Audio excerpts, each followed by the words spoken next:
All right, ladies and gentlemen, let's get into some tracking stuff today. Now, this will be a very plug and play heavy module because I think this is like probably the most extensive guide you're gonna find anywhere on tracking. How to track for Google, how to track for Instagram, Facebook, iOS 14 patches, what we're personally doing, attribution, custom conversion, standard, like it's insane, right? So I think I've created 5 or 6 plug and plays for today's module, and there's just so much detail in there.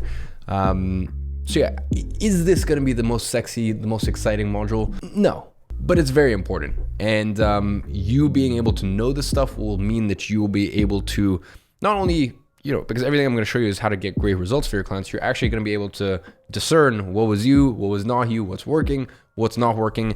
And I'll be honest, a lot of times, even very experienced advertisers, they don't know how to do that. So today's module is going to give you a massive, massive competitive advantage. And on that note, let's get into it.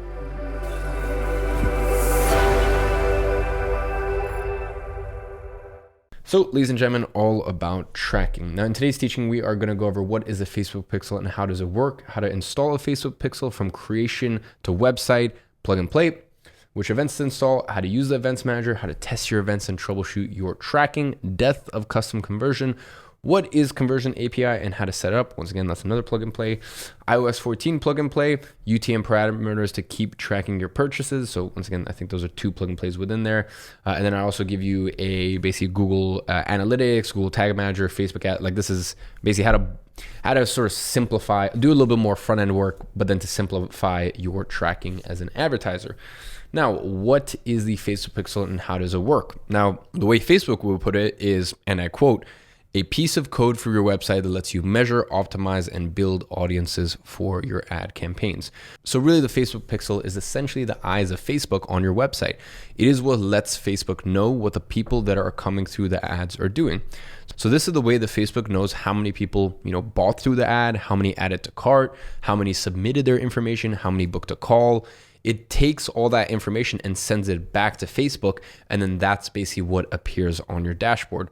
Now, the way that this is done is via a cookie, a piece of code that runs on your browser that stores and sends information every time an event happens. It also allows you to create custom audiences of people that have visited your website or done a specific action.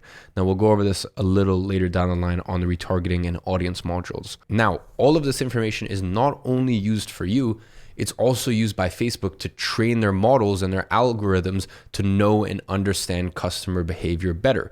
What they like, what they don't like. And then basically what it does is it puts it into buckets of people interested in certain things. All right, it starts to build heuristics. Now that is why whenever you want to buy something, you see so many ads within that category. The more information Facebook collects, the better they will be at delivering ads. So really, all in all, their incentives are aligned because Facebook wants you to spend more money on ads, so they try to keep you happy, trying to give you what you want. Now, with that being said, this won't make up for a store or a funnel that doesn't convert or an offer that people don't want, okay? Yes, is Facebook a very powerful tool? Of course, but at the end of the day, it always comes down to the product, the offer, and we will also get onto that in later modules. Now, real quick, I don't actually know if, I was debating whether to put this in or not, because it's just like, this is basically just a debate that, fucking Facebook advertising nerds such as myself and my team, we have between us. But maybe it gives you a bit of context as to how people actually view the pixel, because there is a lot of debate on sort of the use case of the pixel, okay? On one hand, there's people who say the Facebook pixel is key. Basically, a high quality pixel has good data, meaning it's filled with buyers, people with buying power that are interested on the specific offer that you're running, okay? So these people believe you have to really take care of your pixel because Facebook uses the data on your pixel to optimize your ads, meaning that the better data you have in it, the better people they will find and the more purchases you'll have, or leads, or whatever your conversion is. So this also considers that if you get bad data, the performance of your ads will drop considerably, okay? So really the idea here is if you bring bad leads or bad traffic to your pixel, then that'll actually kind of ruin the pixel, okay? Now, we actually consulted this one company, I think it was almost a year ago at this point, and basically they were having amazing results. Then something odd happened. One day their checkout didn't work properly, and it was only for about 12 hours. And since then, their results were never the same and they could never recover, okay? They are adamant, they are sure that this is the reason now because the pixel has bad data as their customers weren't able to complete their purchases. Now, I don't know how true this is, but it is an interesting thought experiment. So if you want to be on the safe side, this means that you should really care about the quality of your traffic and, for example, not let in bad quality traffic of non-buyers. Now, this also kind of supports our earlier theses of only optimizing for conversions and selecting the event you most want, like purchases or leads or calls. Now, this school of thought also entails that if you have more than one offer, service or product, you should have a pixel per offer and not mix pixels up, because a person that buys one product is very different from one that buys, a different product, okay? And that's what a lot of advertisers do, is they actually have separate pixels for separate products. Now, if you're running an e-commerce store, that's not as necessary. But for example, two products, if there's like a high ticket product and a low ticket product, and they really are two worlds apart, then as I said, what a lot of advertisers will do is they'll actually have two separate pixels. So that's one school of thought, okay? And by the way, as I said, like my team and I have had debates on this, and we've always kind of land somewhere in the middle, which I'll talk about here in just a second. But the other school of thought is that, it doesn't, there's not much importance on the pixel, okay? Because the pixel is simply a reporting tool and is a way of giving Facebook data, okay? You could argue that in this scenario, the optimization happens on the ad level, and really all the pixel is just a reporting tool, okay? So we also have stories that defend this thesis and consider that a lot of the times the performance can be flipped from bad to good just by improving your ads, copy, funnel, structure, audiences, etc. Still by using the same pixel, okay? So these people went from having bad results, with a long track record of a really shitty pixel, right? Or not great pixel data. And then, they change their copy, their funnel, their ad structure, all these things. And then they have had great results since then. Okay. So there's really two sides of the story. For me personally, I think the truth lies somewhere in the middle. And although I do believe that the pixel is involved, in optimization, and the better it is, the better the ads will perform. I think that's, you can't really argue with that. I also believe that it's not a massive deal. It's not as big a deal as some people believe, and I'm not going to necessarily move mountains just to get right. I'm not going to start a new pixel and spend some time seasoning it and all this stuff. Okay. Because at the end of the day, there's better ways to spend your time to improve your client results. Now, let's talk about how to install a pixel. So very, very easy. You can check the all about tracking plug and play, and you can see some high level information. Okay. Now, if you click here, you can see this is actually from the website section. You'll actually be able to find on here. So if you just click this will open up another plug and play, and that'll show you exactly how to install the Facebook Pixel. Now, when you install the Facebook Pixel, you have some options of which events to install, okay? So as you saw in the plug and play, we use events to track people that did a desired action. We map out all the important actions of our funnel with these events.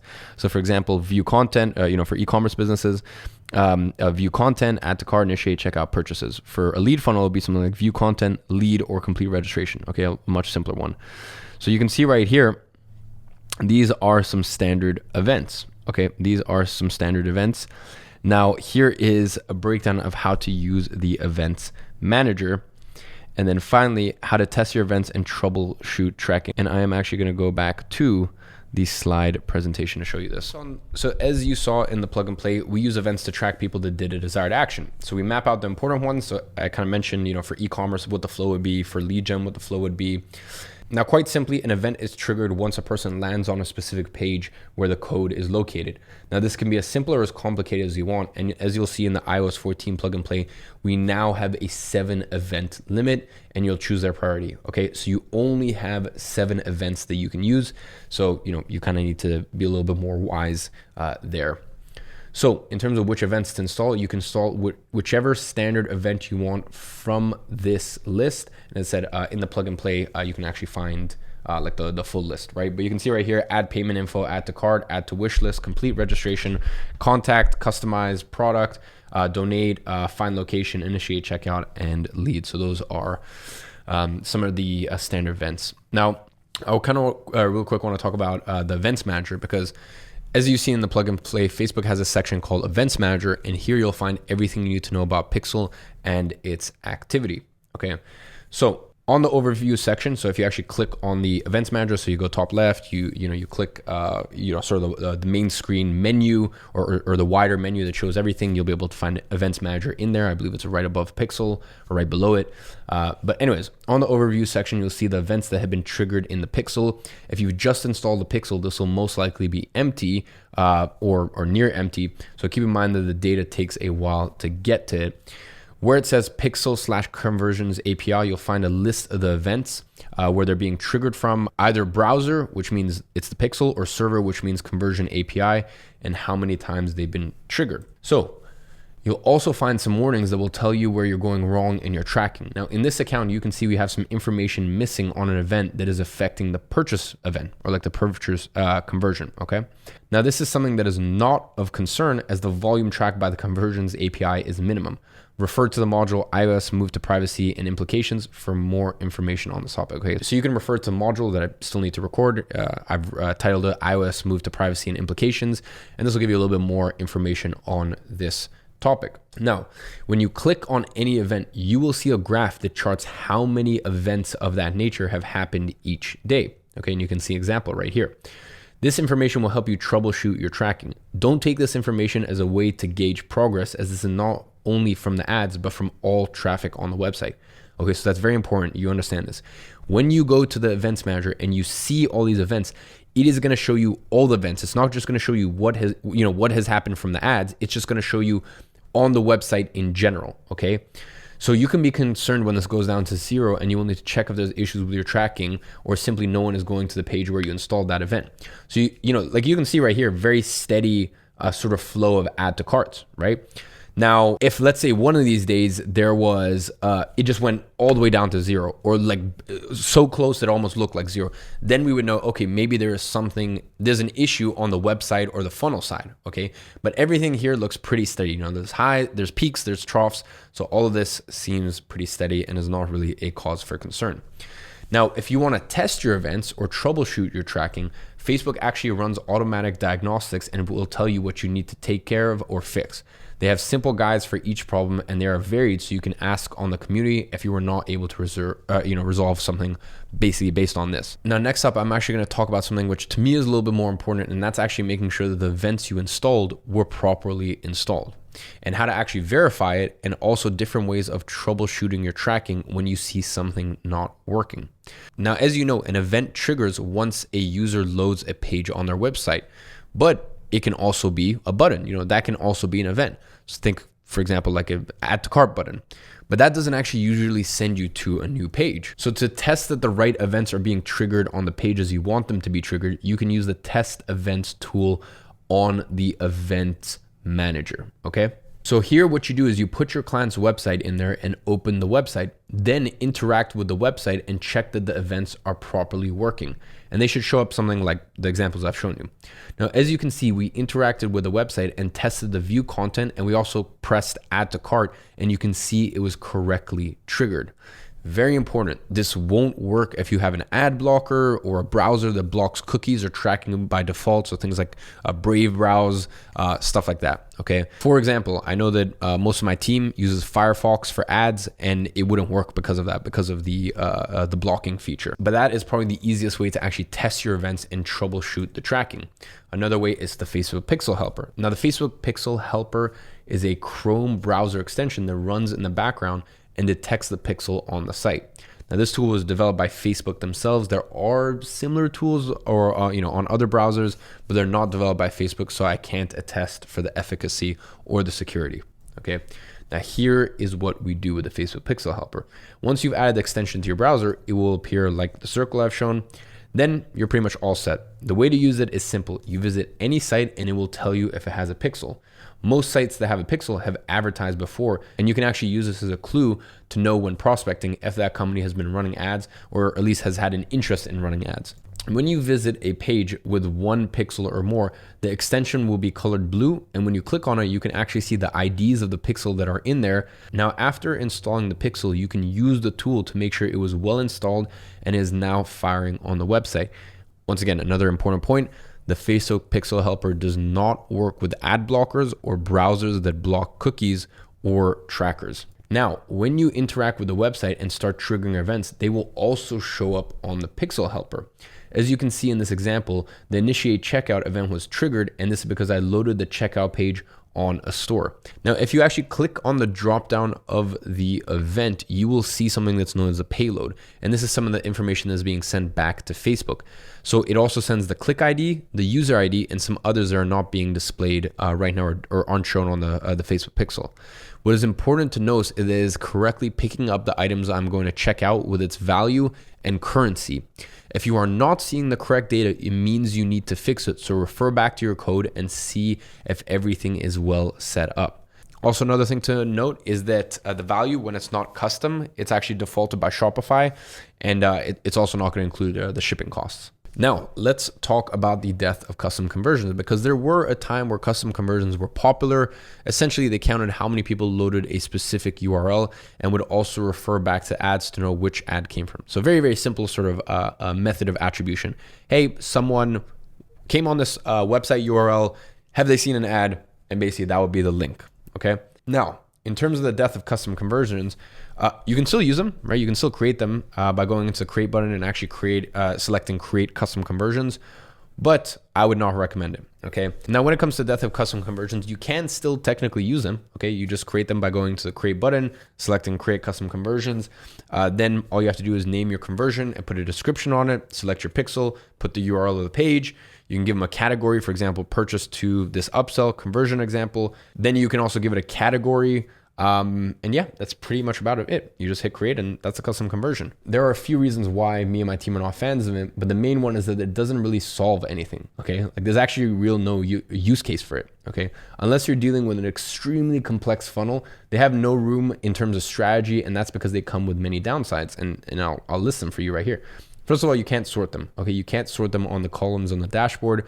It's also not very accurate because it tracks every single payload, and it's not optimal because it doesn't work well for conversion campaigns. As I mentioned with the first point, they're a pain in the ass to use because you can't sort them on the columns dashboard.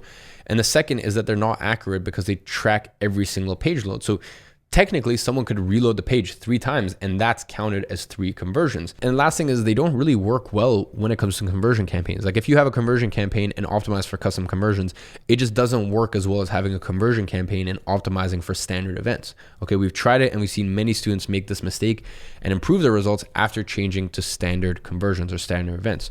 So ladies and gents, keep it simple. So what is the conversion API and how do we set it up? Let's go to the next plug and play. So basically, since the iOS 14 update on Apple devices, Facebook has been forced to adapt the way they do tracking. And with that, a lot of changes and new things have come up for advertisers. Basically, without getting too technical, one of the major changes that Facebook is enforcing, encouraging users to adopt, is the usage of Conversion API.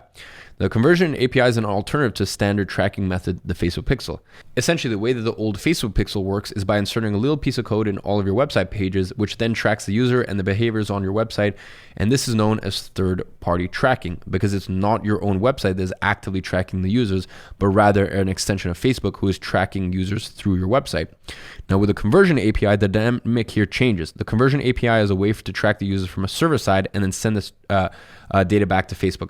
So basically, to put it simply, Facebook, right, has this clause out and it can track all the information here, right? So clause here, and then it sends it back to Facebook. Okay, so it's almost like a two-way path. Like Facebook, you install the pixel, it tracks, and then it retrieves it and then brings it back to Facebook. Now with this other way is you actually track on the server side. So you actually track on your website side, and then you give permission to send that to Facebook. Like here, like Facebook is basically just, basically almost planting a seed and then, harvesting that yield. Whereas this way, you're doing it on the server side. So you're going to do it on the Shopify side, the Wix side, et cetera, and then you're going to give permission to send it back to Facebook. Okay. So obviously all these plug and plays, that's where I put, the breadth of the detail, because, there's really no point in me reading every single thing. But you can see right here how to set up the Conversion API. So this is how you do it through Shopify partners, the integration. Okay. And this is a step-by-step,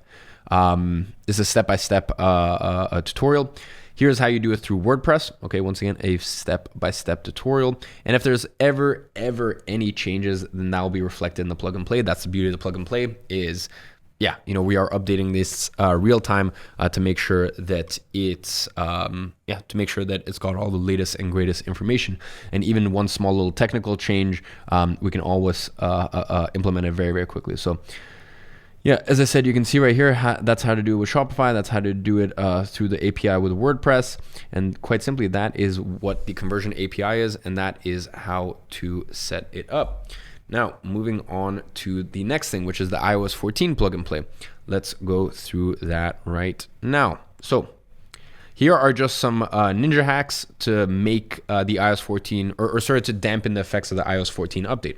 First things first, verify your domain. And you can just see right here how to do it, why it is important, etc., etc. Next thing, configure web events, okay? So you'll come here, you'll go to Events Manager, and you're gonna configure your web events, and this is exactly how to do it. And I also explain why it is important. So those are two things that everyone should do. I mean, just as the update rolled out, this is pretty much the first thing that we did with all of our clients, just to make sure the effects of the iOS 14 update weren't as intense. Now, moving on to Google Analytics, Google Tag Manager, and Facebook Ads, plug and play. So this is, for those of you guys who want to know about how to track Google Ads, here is how you do it. Now, you can see right here, we have the Google Tag Manager, okay? So now technically you could just set up the Google tracking, but what we like to do here, and this is basically an easy way to explain it, Google Tag Manager behaves like a bucket, okay? So what this does is it holds all of your pixels, tags, events from Facebook ads, Google Analytics, and Pinterest ads, TikTok ads, etc., all in one place, and then injects them onto your pages. This way you avoid having to install each one of these tags individually. So let's say for a client, you wanna track Facebook, Google, TikTok, and Snapchat, right? And you have pixels, and each one is kind of different. Each platform uses sort of a different name for what they call the tracking feature, but basically what they are pixels, right? So rather than having to install 4 pieces of code in every website, what this does is it just rolls it up into one. So this is known as Tag Manager. So you're going to set up a Google Tag Manager account. Okay, you're going to paste in your Facebook pixel stuff. You're going to paste in your Google stuff, and that is all explained right here, how to actually create that. And then it'll also show you, for example, how we'd actually put that in. So rather than here having your Facebook pixel ID and then your Google ID and then your Snapchat, here you just put your Tag Manager and it just rolls everything into one. Okay, now, before we install your pixel and tags with the Google Tag Manager, we must set up the triggers. This is where you define in which pages you want pixels, tags, and events to fire. Okay, now I explain this in great detail right here. This is quite lengthy. And then you can see right here, setting up tags. Now this is specifically for Google. You can see the base code, etc., etc. We run through standard events again. Publishing, okay, how to do that. Verifying and troubleshooting any issues you have right there, we will help you out. And here are some bonus sections. So for clients, for some clients, maybe they don't have Google Analytics. So here is how you'd actually set up Google Analytics and how you would add Google Analytics to their website along with Facebook tracking, Google tracking, and everything else that's included. And then here is a bit of other useful documentation. How to install the Tag Manager, okay, on Wix, how to install a Tag Manager on WordPress, and how to install a Tag Manager on Shopify as well. Anyways, going back, and we have one more plug and play. Now, I warn you, for anyone who's just starting out in advertising, maybe just don't look at this. Basically what this is true tracking. Now this is a system. So we have, this is one of the systems we use to make sure that iOS 14 really didn't affect us pretty much at all. Well, I guess for the first 30, 60 days, everyone was kind of figuring out, and we did have a slump in reporting, but since then, everything has been fine. So what this is true tracking, okay? This is true tracking, and this is how we combat iOS 14, or at least one of the ways that we combat iOS 14. Now, this is a very, very long tutorial, so if you already have a couple clients, this will probably make sense to you, and this will show you exactly how to use true tracking to combat all that. For those of you guys who are looking to get your first 1 or 2 clients, or for example, especially people with local who are working with local business clients, not working with e-com businesses, not working with info product businesses, software companies, etc. Maybe you can read through this if you want, but it's not something that you really need to worry or stress about. This is definitely something that I was debating whether to throw in here, but I just decided for those of you guys who want to use it, it is insanely useful. It's one of those where it's like if you know, like if you see this right now and you're like, holy shit, like I can't believe they put this in this is so useful, then it's probably worth it for you. If you're looking at this and you're like, I don't know how to apply this, then probably just go with your gut and just leave it. Anyways, ladies and gentlemen, the action step for today is download the Pixel Helper and go through your favorite online stores and funnels, learn which kind of events they have set up, and verify that they're probably set up with the Pixel Helper. So obviously if you have clients, then maybe you've done this and maybe that doesn't really apply to you. But if you have no clients, then actually just go on some smaller brands and just see, like click around and just see the Pixel Helper firing and see what information it's sending back and as different events are being fired. So this kind of gives you a really good context and really good idea as to the function of the Pixel and the function of tracking. So that's action step number one. And also action step is just make sure you go through all those plug and plays. You might need to reread it a few times. I get it. It's quite dense. It's quite heavy, but I wanted to put stuff in here for absolute beginners and then people who are spending 10K a day for some of their clients. So I hope this was useful to you. And on that note, I will catch you guys in the next one.